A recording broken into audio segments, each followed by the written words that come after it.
This episode of the Next Gen PT is with my big man over here, Shravan from Dubai, a phenomenal coach in my point of view, in my opinion, that you should definitely know more about, and let's explore his story as well a bit and just go into the usual coffee kind of a talk. So we'll be diving into different topics a bit more today, exploring nutrition, training, mindset, everything what's going on with us. And all you have to do is just stay tuned and listen to the end. Before you listen to the podcast, please subscribe to our channel and tell us in the comments below, who do you want us to host next on our podcast?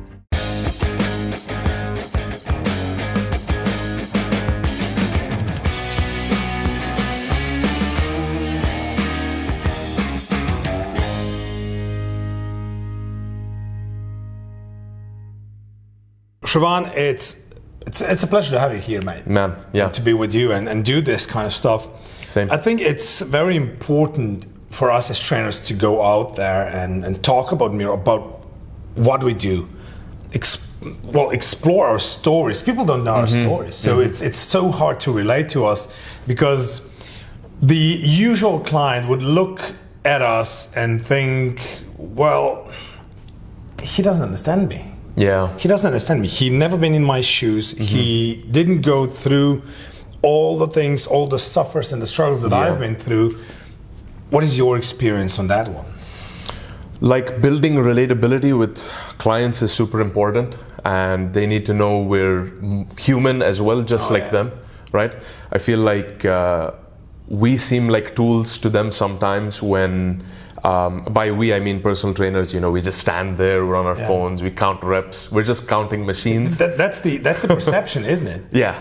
I mean, the problem is that would be a very bad trainer doing that. Yeah, exactly. Yeah, I agree. People have that perception. Yeah, exactly. And you know, a good trainer is somebody I believe is like a good friend, or somebody that can relate to the client and like remind them at every step of the way they're human. And one thing which has really helped me bring value to my training is to invest time into understanding the client and their life outside the gym. Because what I've noticed is the 1 hour or 2 hours that I'm with the client is really not enough to like ensure that they get the results or whatever to make a meaningful impact. You know, there's things like knowing how many steps they hit per day and their calories and their supplements, what time they sleep, do they fight with their wife, that kind of stuff, you know? It sounds ridiculous to many of the people that are not in the industry, but yes, that's exactly what it comes down to. Yeah. By the way, how long have you been in the industry? So I've been in the industry since, you could say 7 years now, but actually PTing clients, so 7 years of group exercise instructing, and I started out as a like strength and conditioning group exercise instructor in the UK, and then I moved here to Dubai and I started training. Now it's been about almost 3 years now, so it's... So wait a second, you've been, before you came to Dubai, you've been in the UK? Yeah, I was in the UK, yeah. I didn't know that, man. Yeah, man. Where exactly? So I was in London, and I actually studied there and worked there, and my background is not a PT. I'm like an engineer, like that's what I am on paper, engineer, biomed engineer. And I studied that for university, and the entire time I was like, actually I got recruited by a fitness society at the time at the university, and they were running so many classes basically. And I was like, you know what, this is amazing. And before I went to uni, I got like the level 2 instructor, you know, gym instructor training, right? Level 2. So I was like, let's put this to use. Let's make a little bit money on the side. So I was running the classes and, you know, having the timer on the screen and, you know, counting people's reps and all of that stuff. So it was really interesting. That's how I got into it. That's what I understood about the industry, but it just wasn't enough for me. Like, I always knew at the end of the day, like the progression is go from group to personal training. And here we are. I still enjoy doing group sessions though. Yeah.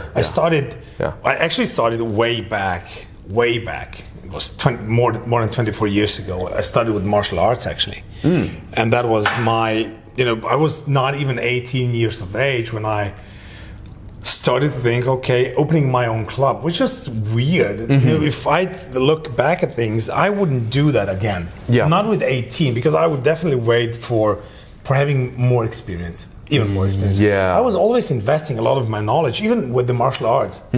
I spent, silly amounts of money on working with different people around the Europe then, because I didn't have much money to travel too far away. Right. But everything that I could reach in, let's say, 15 hours of driving time, I was taking. Nice. So everything was a road trip for me. And usually in the martial arts, I was sleeping on the mat. I couldn't afford a hotel. I couldn't even afford a hostel. My mom cooked for me meals, so I took them with me when I went for the seminars. Nice. And I spent the last dime on every seminar that I took. Okay. Driving 13, 15 hours and sleeping on the mats, just to be there. And this is how important it was for me.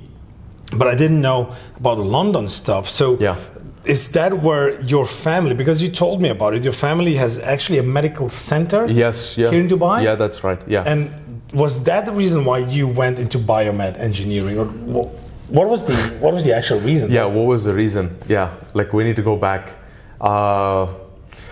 I think like they've always, my parents, I wouldn't put this on my parents, but like there's this kind of expectation with Indians that you're either an engineer or you're a doctor. So like that? it's changing. That, yes. It's changing now, and we got more like diversification right now. That's for sure. I don't want to speak for India either, but like back when I was getting educated, this was the thing. Like you're in science, you're in the STEM field, or you're a doctor or some sort. So I wanted to be a doctor for a while, and then my parents were obviously super happy about that. What kind of doctor, man? if you tell I had no idea. Now, like aesthetic surgeon or something like that. Not like a titty doctor, right? That's where the money's at, man. And I'd come right back here to Dubai and I'd be doing titty surgeries. Holy shit. But nah, that's not what I had in my 5th grade mind was surgeries at all. Okay. I just knew I wanted to be in healthcare. And then a teacher told me, she was like, you know what? You don't know if you want to be a doctor. You're so good at maths. You're so good at this. Biomedical engineering is the way to go. I still remember that teacher's name as well. And honestly, I didn't even think about it. I just kind of went with it. It's one of those things which I wonder if it was truly the right decision, because I went with what somebody else kind of, their opinion, It doesn't matter. It doesn't define you, does it? Yeah, it doesn't.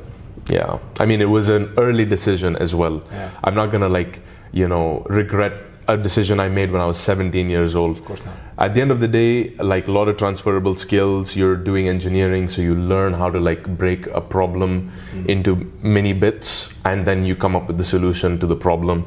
And I feel like that's transferred to the way that I deliver training as well. Yeah. Yeah. So, yeah, long story short, wanted to be a doctor, changed my mind, ended up in London, biomedical engineering. I'm really grateful to my parents. Of course, they put me through the school and everything.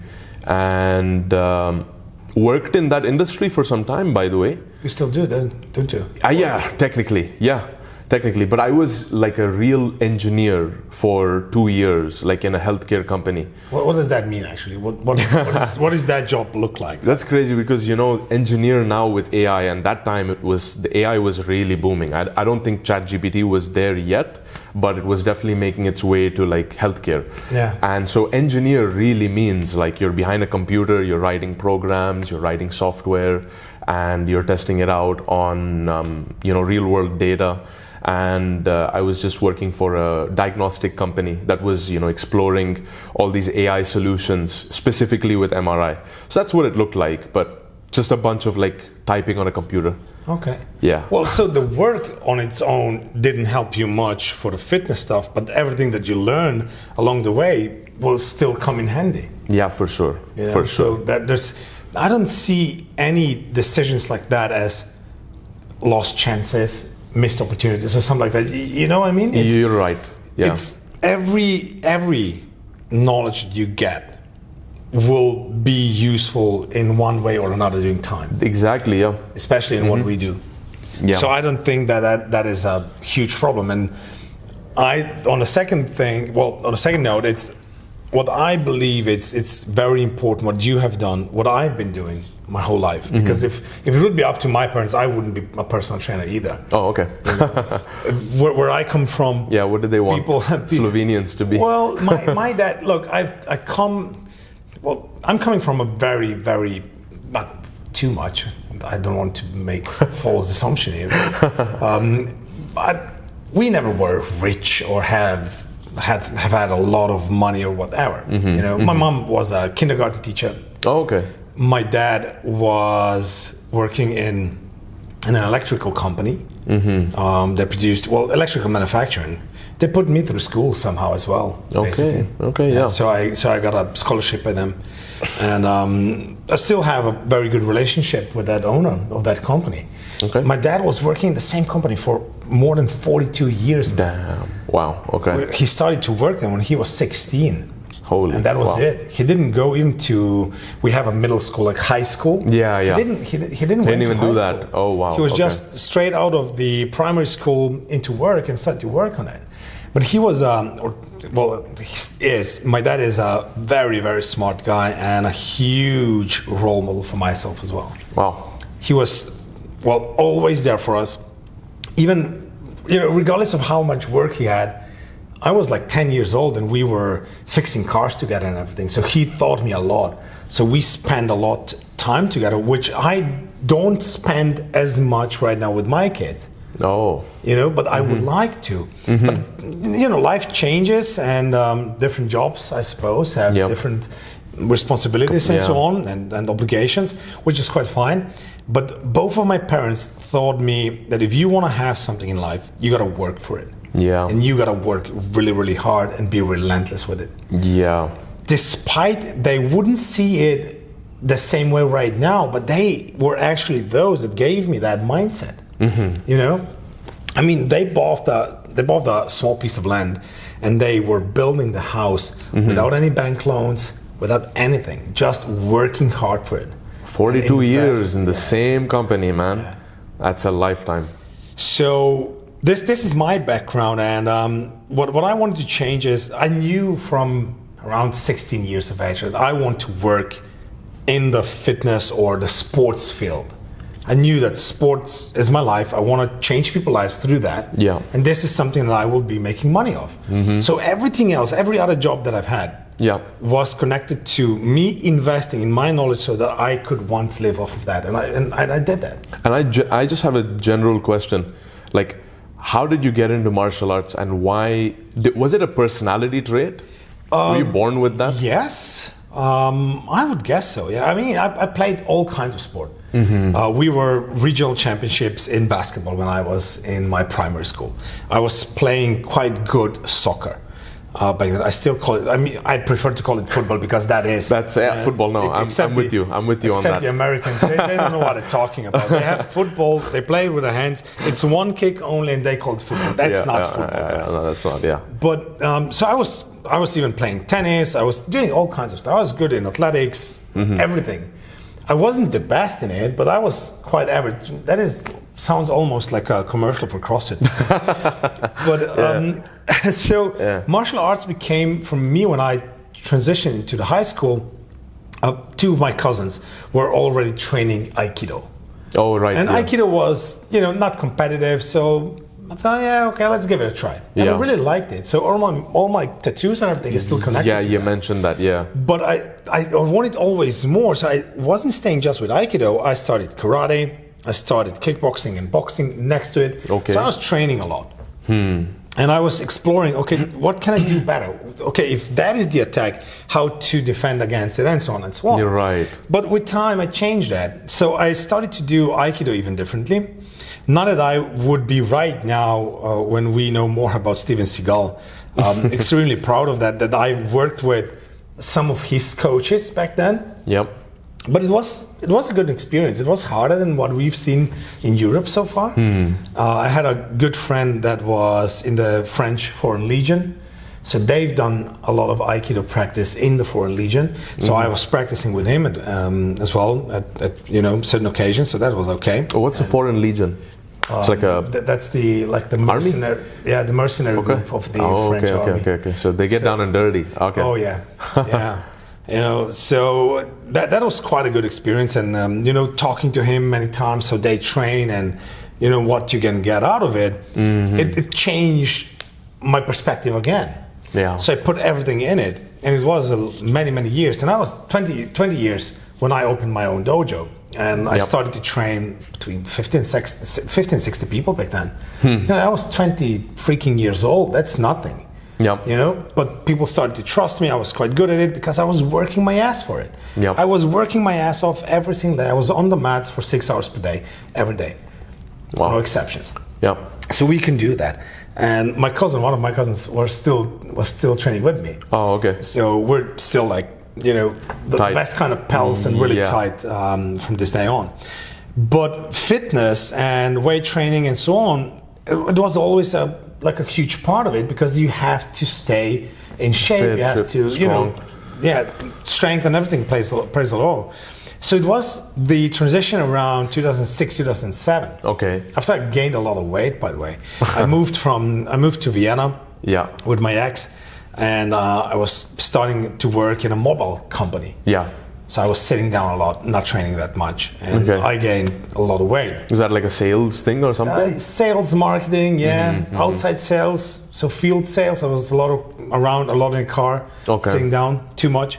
And I'm just a foodie, man. I like to eat. I love food. So that got me. So I went from 74 kilograms of body weight to 102. Damn. And it was not looking at today, my 105, but damn, that was a shock, when I got back. I remember when I arrived at home, and it was during the summer, my dad looked at me and said, "Don't step out, it's hot, not that this old fat will melt down of you." Like, come on, Dad. You didn't have to do that now. He got you there. I mean, but he was gave you that. funny, Yeah. So that was my beginning, and after that, many $100,000, euros into the education, building stuff, building gyms, building education, building mentorship programs for trainers, building online programs when online coaching wasn't a thing really back in 2011. Oh, okay. It was almost like that. We've sent the programs through fax, for God's sake, not like today with the apps and everything. So it was way ahead of time, and that was kind of funny. It was enjoyable. You've seen the evolution, man. But like, understanding the principle of the online training, I think that's good. You had that when technology was simpler. You just understood what the main principle was, is that you are a trainer and you are giving advice, you are giving guidance, monitoring and everything. And now the tools have just gotten a lot better, right? Oh yeah. I'm old enough to remember the first Skype. Yeah. Before Microsoft bought it and destroyed it.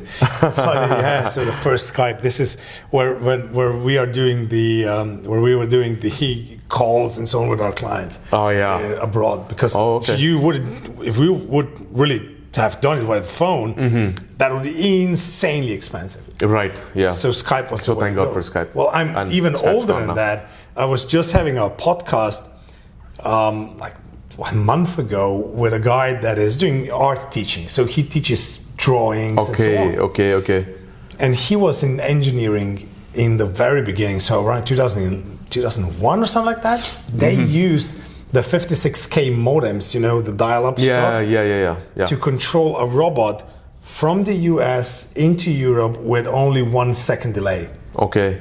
For his class, right? No, that was... for the... He had some engineering thing going on. Yeah. Oh, okay. Insane. And that was in the beginning 2000s. Today it's easy. Yeah. But so that's how old. That's the evolution. Just a disclaimer, guys. Yeah, I tend to forget. We can't tell.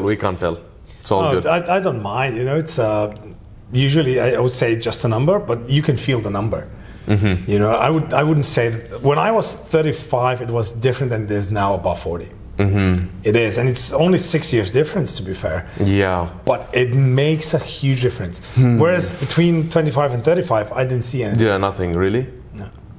That's the entire truth. What's the biggest difference you would say you started noticing from 35 to 40 plus? Like the biggest one?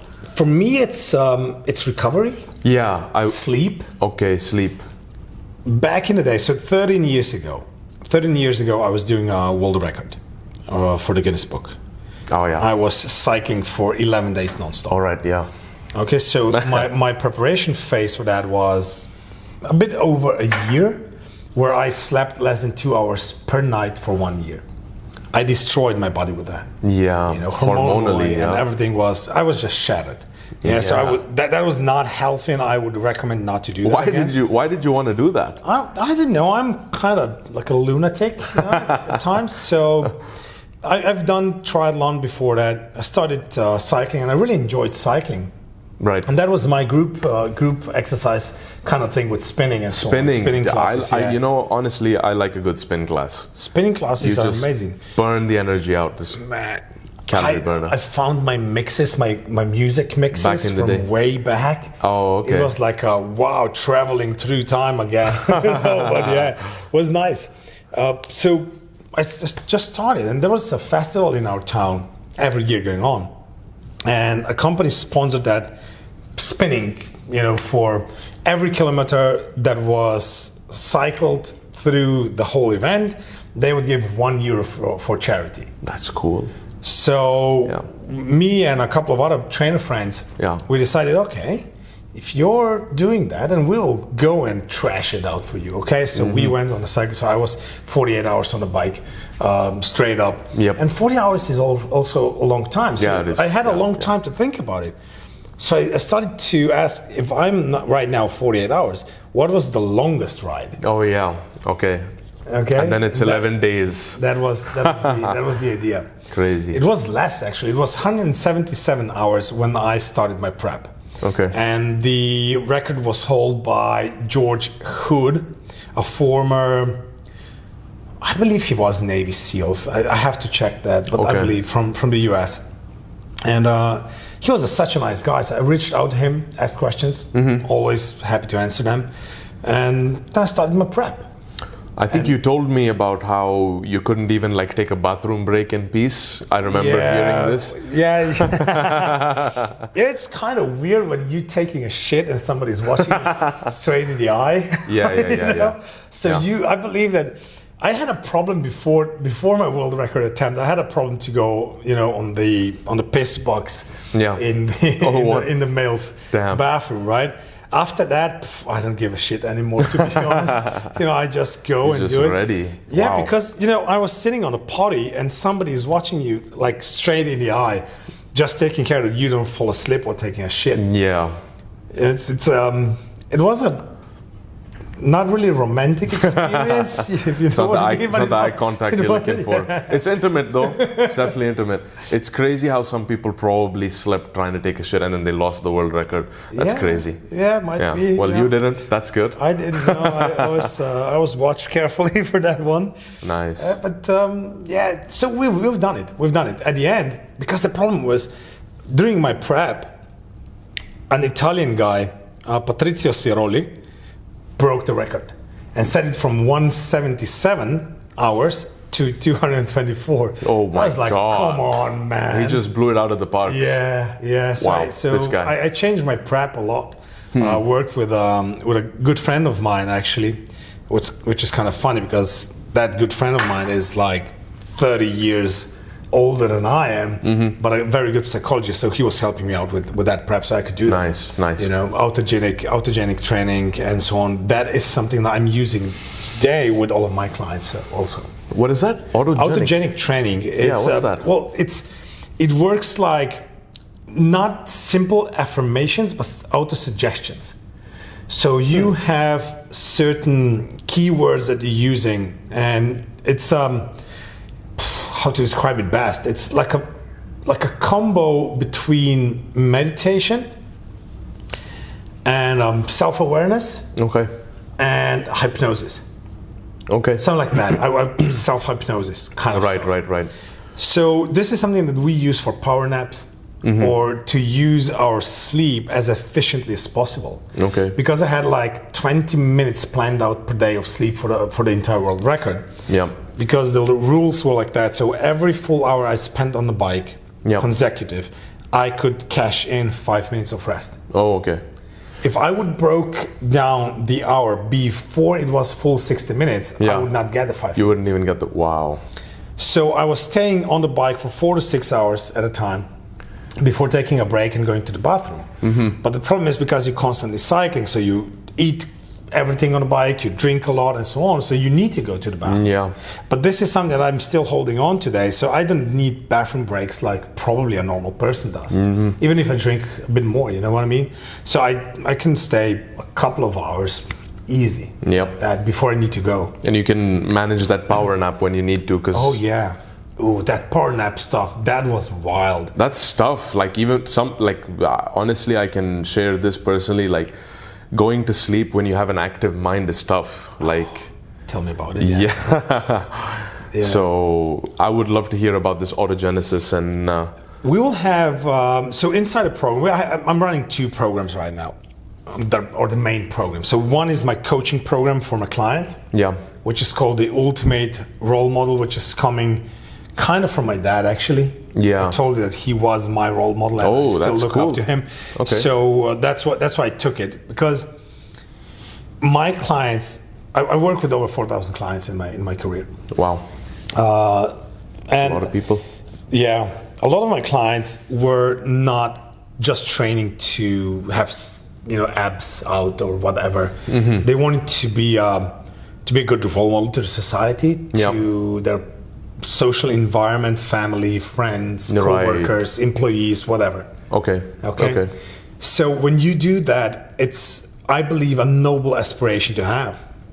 So you aspire a bigger goal that is just not physical. So you need a powerful mindset. You need really good health.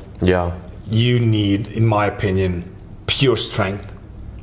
Resilience, proper lifestyle. Good nutrition. Your mindset needs to really be on top of things. And that's what we are doing inside the program. So it's connected with mindset, training, nutrition, relationships. So I'm bringing a lot of psychologists into our program. That's big. And so on. It's a different kind of story. Nobody else is doing it. Not in that extent. Then the other thing that I'm running is for personal trainers. And it's called the NGPT, the Next Generation Personal Trainer, which are you. I'm part of that. Also part of it. That's me. It's quite important because the same principles that I have inside the Ultimate Role Model for my clients, I'm applying also in the NGPT. And it's even more broader and wider and, it's not broad. Well, it is broad, but kind of also specifics. We just cover so many different specifics. So you have training, you have nutrition, you have coaching, you have psychology, you have mindset coaching, you have sleep, you have bodybuilding, strength. There is also a seminar for Olympic weightlifting coming, just so you know, here in Dubai. And so on and so on. So there are multiple things from the professional development so that you become a really good and well-rounded professional. And you can decide, which way to go. So which part is it that I want to specialize a bit more for my clients, for your work, for example, and you can choose out of different stuff, and we're bringing a lot of famous people into that as well. And then also like the business mentorship kind of things where we can help you grow, we can help you, give you tools and so on, so you can use right away and grow. No guesswork, something that was already proven before. 100%. Okay, so let me ask you, so after the uni and you were doing those group instructor stuff, what then? What happened to you? So after uni, after working there in the UK, I had a bit of visa complications over there in the UK. They do this 2-year graduate visa, basically, after you graduate, and you can work for some company. And I ended up working at a company. It was great. They treated me well and everything. And because of the visa complications, I just came back to Dubai. And in Dubai, I started working with my family. They were setting up a medical center, which was one of the things that they've been setting up as well in Dubai.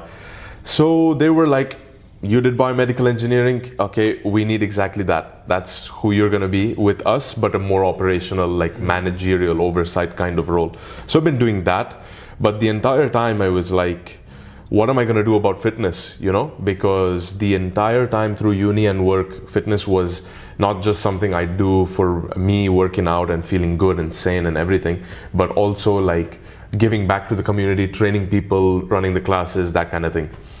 So just certified myself. That was the next step, because I didn't have the personal training certification at that point. And it was just a level 2, yeah? Just level 2. So made it level 3, ascended, and honestly just took clients. However, didn't even have a brand, didn't have a program. Yeah. No online training, nothing, just training some random people.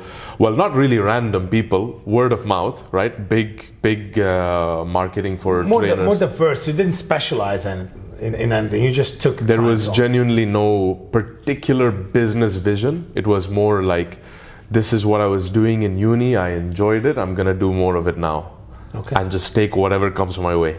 So I was training. How did that change then, though? Because you evolved, as far as I know. Yeah. You evolved from that and to something different right now. So what are you trying to do right now?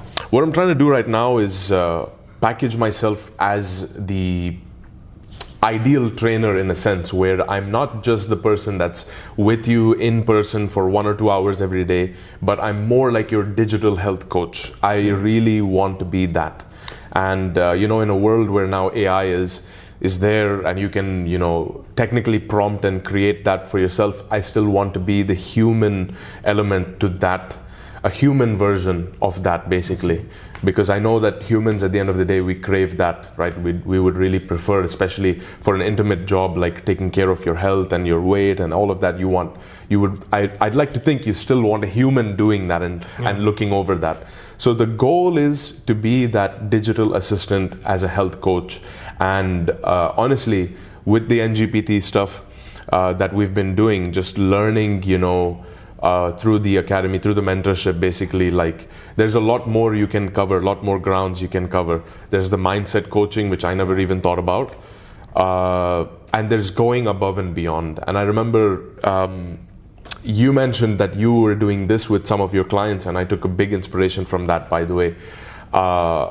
It really taught me how much involvement I can have in their life. I think you told me that, like, if you would have a client that was staying in a hotel or something, you would like figure out from the hotel, like, what can they order?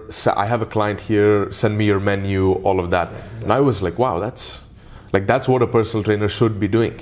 You know, that's the involvement which you can have outside of the gym. So yeah, like learning a few of these things and adding it to my toolkit, you could say, has been my goal. That's the evolution. Awesome. I mean, I've learned those things as well. It wasn't completely or entirely mine. I had many really phenomenal mentors.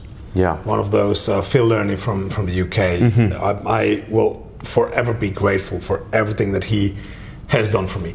Okay. And he was one of the biggest influences on my career and what I've been doing. Mm-hmm. You know, throughout my teachings and so on. So he has been a huge influence to that. So I always mention the people that you know had such influence on my path, because it's important to give credit where credit is due. So Phil was one of the big guys.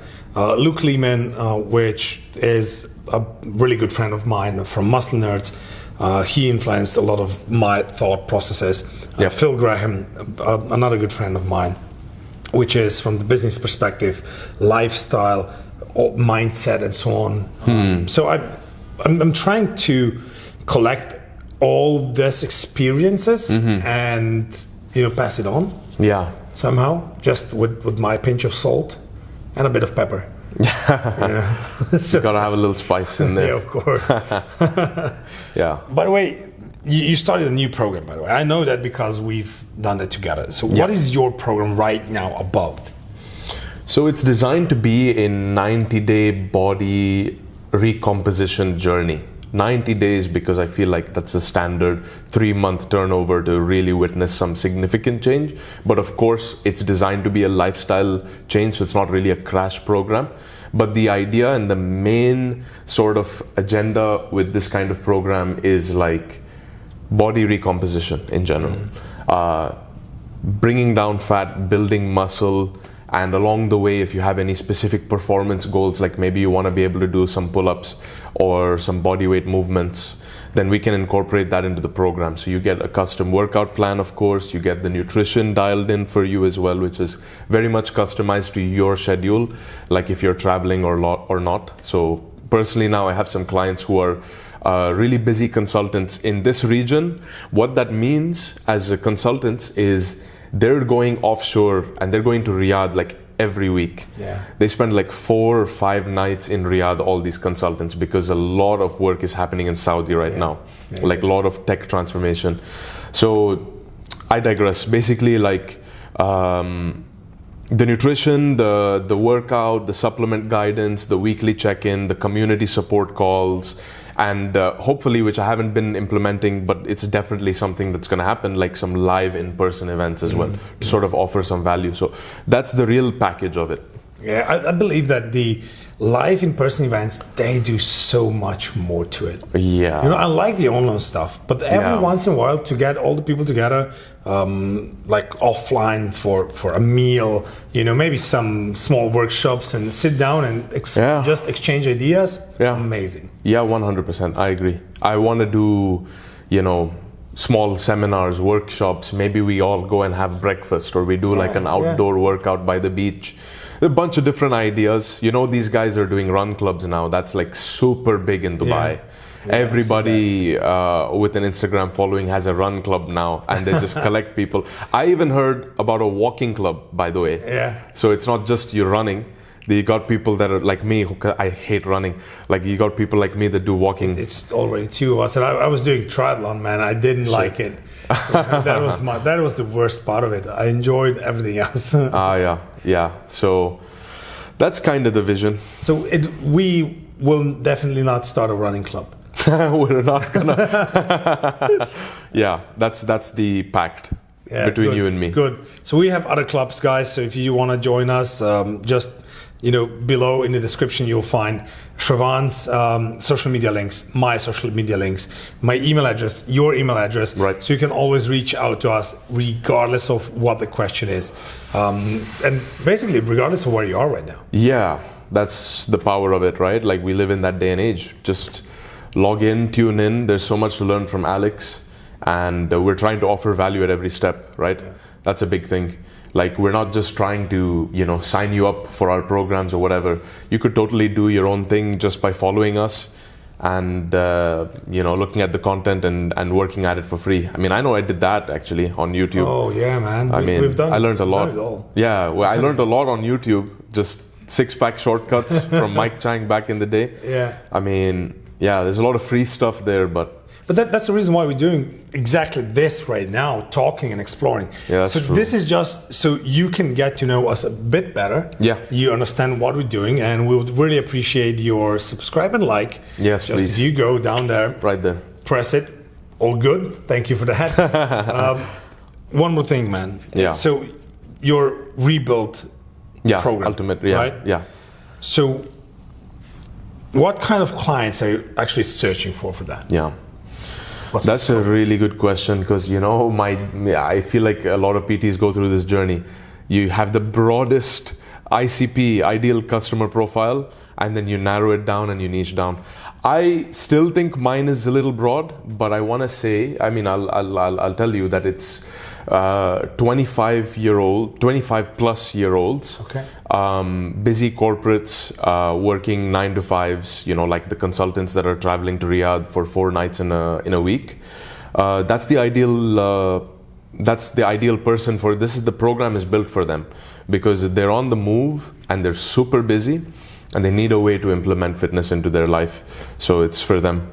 Good. Yeah. Nice. So if you're 25 to, let's say 40? Let's say 40, yeah. Busy, struggling to, get to that shape that you always wanted, but you lost it somehow, that's the man. That's me. Ultimate rebuild for you. So, guys, I believe we've been long enough for the first episode. We've been chatting. That's your first episode. Yeah, actually. Yeah, not yours, mine. But yeah, so there's more coming. You told me there's more coming. Absolutely, always. So stay tuned. That's the idea, guys. You want to subscribe, you want to like, you want to hit the bell icon or whatever, so that you're like notified. Because what's going on right now, we're both, really locked in. We're really working on this. So stay tuned. Basically, click all the icons, and except the dislike. Yeah, they still do the dislike button, right? They do. Yeah, but they don't show. Okay, but don't dislike this video. There's no counter on it, so it does make sense. It does make sense anyway. Good. I see you in my next episode. You see Shravan in his next episode, and we'll definitely get back together so you will see more of us. Yes, more of us. Yeah, more of us in the same frame. True. Appreciate it, man. Take care. Always great to be here. See you guys soon. If you like this video, then click here to watch more of videos like that. If you have not subscribed to our channel yet, please click here. And don't forget to tell us in the comments below, who do you want us to host next so that you get the guest that you want.